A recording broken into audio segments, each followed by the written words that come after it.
आज हामी एउटा सानो नृत्य लिएर आएको छौँ। कस्तो लाग्छ तपाईँहरूलाई? जस्तो लाग्छ त्यस्तै कमेन्ट गर्नु होला। तर गएर पहिला नृत्य हेर्नुहोस् लास्टसम्म। एउटा सानो हाम्रो गीत सन्देश ढकाल र ज्ञानप्रसाद पाठकको नृत्य आउँदैछ। तपाईँहरूले प्रत्येक दिन मेरा भिडियोहरू हेर्नु भएको छ कि नै? नहेरेको भए ज्ञान पाठक फेसबुक प्रोफाइलमा र युट्युबमा गएर ज्ञान पाठक सर्च गर्नुभयो भने तपाईँहरूले प्रत्येक भिडियोहरू भेट्न सक्नुहुन्छ। तपाईँलाई कस्तो लाग्छ जस्तो लाग्छ त्यस्तै कमेन्ट गर्नुहोस् र नभएको कुराहरूमा तपाईँहरू त्यहाँ गएर यस्तो भएन उस्तो भएन यसरी गर भनेर कमेन्टहरू गर्न सक्नुहुन्छ।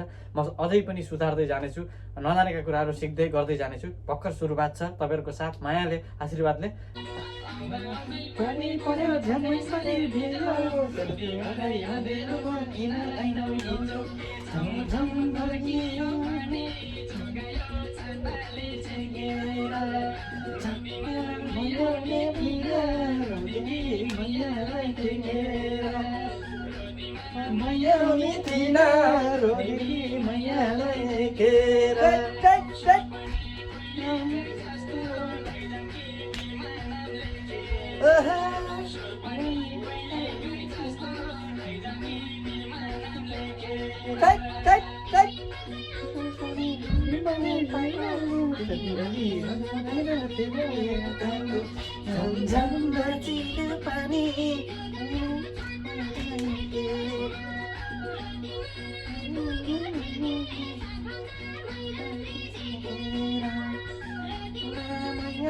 झिल्के